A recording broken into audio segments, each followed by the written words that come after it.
Hello everyone, welcome back to yet another political episode. So we are nearing the end of our predictions. We are actually on the state of Washington, then comes West Virginia, then Wisconsin, and of course, then Wyoming.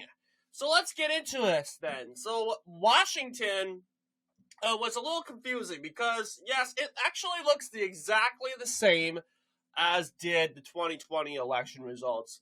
And in fact, this is an example where Washington actually trended even more left compared to Biden's performance. Well, actually, let's see. Well, I guess Trump gained a little bit. But you see, King County right here, it's gotten even darker for Harris. This county right up here, gotten even more darker for Harris. So, and you got this county right here, that metropolitan area, it's getting more lighter. So this does kind of flash warning signs that, you know what, Washington, it's always been a deep blue state, but the idea that it's going to suddenly become New Jersey and Illinois in this sort of situation, it's probably not going to happen. So we got these said sort of states here, and this is what we basically predicted it would look like. We were definitely seeing something in the polls, and it looks like the polls were somewhat kind of accurate, but the averaging out these polls together, we got a 60% for Kamala Harris. Kamala Harris, that's what the average was saying, 60% for Kamala Harris. Were we right on this prediction? Absolutely not. In fact, a lot of people had called us out because of this. This guy says, election time says, look at the northwestern county. It has the longest bellwether streak still active for a county. If it goes blue and it holds, that means Harris wins. Okay, so that is a good point. And he's actually onto something. Absolutely. If these two counties over here definitely go blue, those counties, like not even just that, but this county alone, this county here, I need to know the names of these counties. I'm telling you, this county, we got a whole bunch of counties that initially were supposed to go to Trump. Like this, all these counties in, we got 5 counties originally supposed to go to Harris, and then they ended up going to Trump. If those 5 counties ended up going to Harris, this guy's saying, yeah, it was likely that the swing states are going to swing to the left by a much aggressive rate, just as much as Washington. And did that happen? No. Ultimately, I'm like, I don't think that's going to be the case. Was this my prediction? No, this was our forecast. So I can't really say we predicted it. I predicted what the average would look like by the county. And seeing that the average was wrong, in fact, Harris underperformed the average by 3 points. Then again, Trump got 38.97. This is the smallest swing to the right. So, yes, it says, while Trump improved his margin in all 50 states, Washington had the smallest swing to the right, with Trump improving his margin by only 0.5% compared to the national swing of about 6%. Washington was the 6th most Democrat state in the election, behind Vermont, Massachusetts, Maryland, Hawaii, and California. The latter 5 states voted for Harris by more than 20%. This was the first election since 1956 in which Washington voted to the left of New York, which had the largest swing to the right in this election, and Rhode Island. Isn't that crazy to think Washington's more liberal than New York? Well, I mean, then again, Vermont is the most progressive state. It's been the most progressive state for over 4 years now, and the most liberal state, and it doesn't have a New York City. It actually has nobody living in that said state. No one really lives in Vermont. There's like a city like Montpelier, and that's pretty much it. These small, they're kind of influenced by New York and Massachusetts, but like I said in the Vermont video, Vermont has always been this progressive state, and Washington has always been this progressive state. Not necessarily.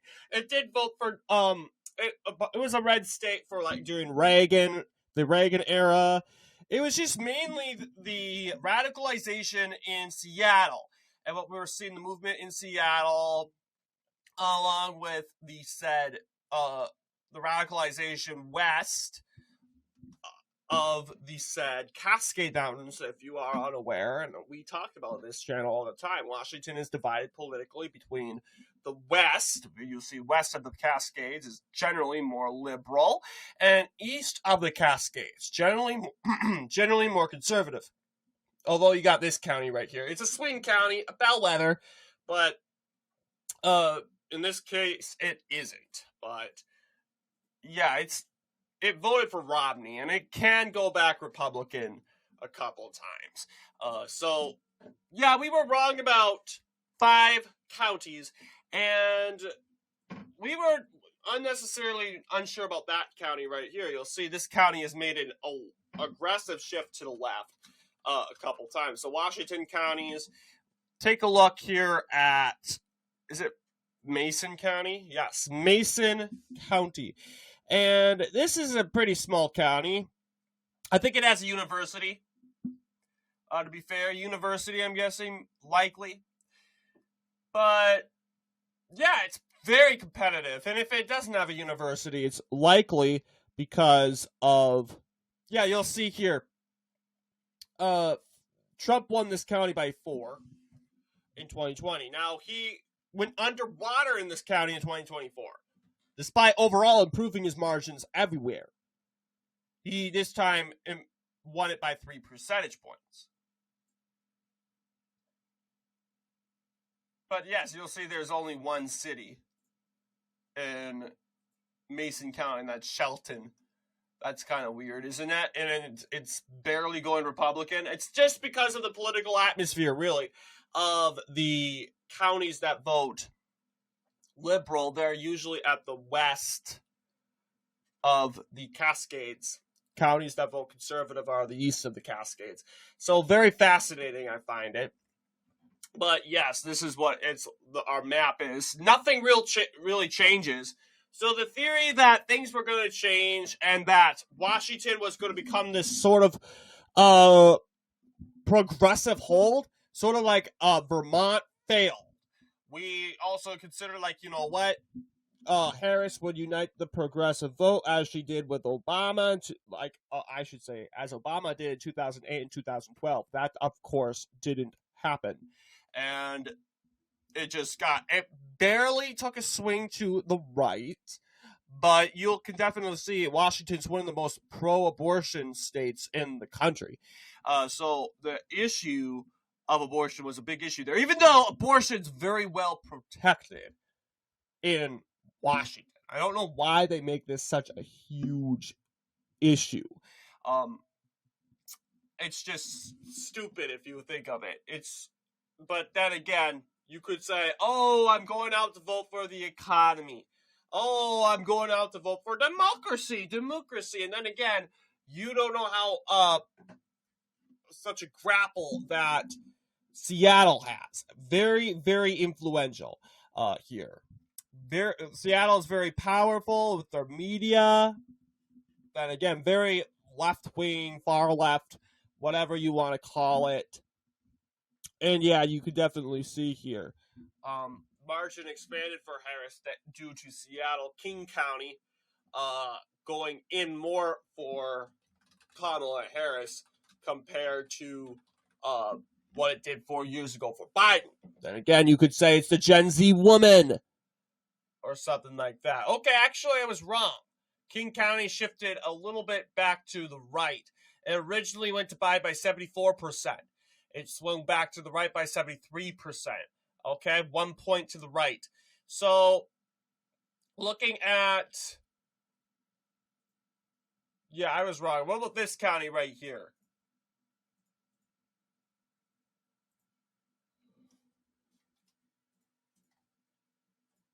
Let's check out that county. That county just aggressively went Democrat. Jefferson County. Yes, it went 71% for Democrats. Donald Trump lost in this county. You'll see Jefferson County is a dominant Democratic area, with Democrats having carried the county in every election cycle since Ronald Reagan's landslide victory in 1980. In 2016, Democratic candidate Hillary Clinton won the county 60.62% to Donald Trump's 28.91%. As of 2024, it is located in Washington's 6th congressional district and in the 24th of Washington state legislative districts. Because of the barrier dividing the county, the populations and economies differ between the eastern and western halves of Jefferson County. The contrasts are notable as the west portion is more dependent on logging, somewhat less prosperous, and having fewer people for roughly the same areas. Areas of eastern Jefferson County, located south of Port Townsend, remain largely rural and can be divided into two parts. Those communities located on the Hood Canal and those on the Admiralty Inlet. Okay, we're just going to skip there. Yeah. So the county seat, Port Townsend, cast a significant number of votes and gave Obama 82% of its votes in the 2012 general election. Areas outside of Port Townsend gave Obama 2-1 victory margins. Democrats also do well in many of the Gardiner and many of the small towns of northern Jefferson County, with strong Democratic leans in Coyle, Discovery Bay, Gardiner, and Nordland, as well as in the towns just southeast of Port Townsend, such as Chimicum, Irondale, Calla Point, and Port Hadlock. Democrats also performed strongly in the sparsely populated western part of the county, where much of the population is Native American. So that could be a contributor of why this county is just overwhelmingly Democrat. So there's nothing really to go over in regards to Washington. The fact that we were wrong, very wrong, by the county alignment. But of course, there is always room for improvement. So what do you guys think in regards to our analysis? Let me know what you guys think down below. And as always, I'll see you all in the next political episode.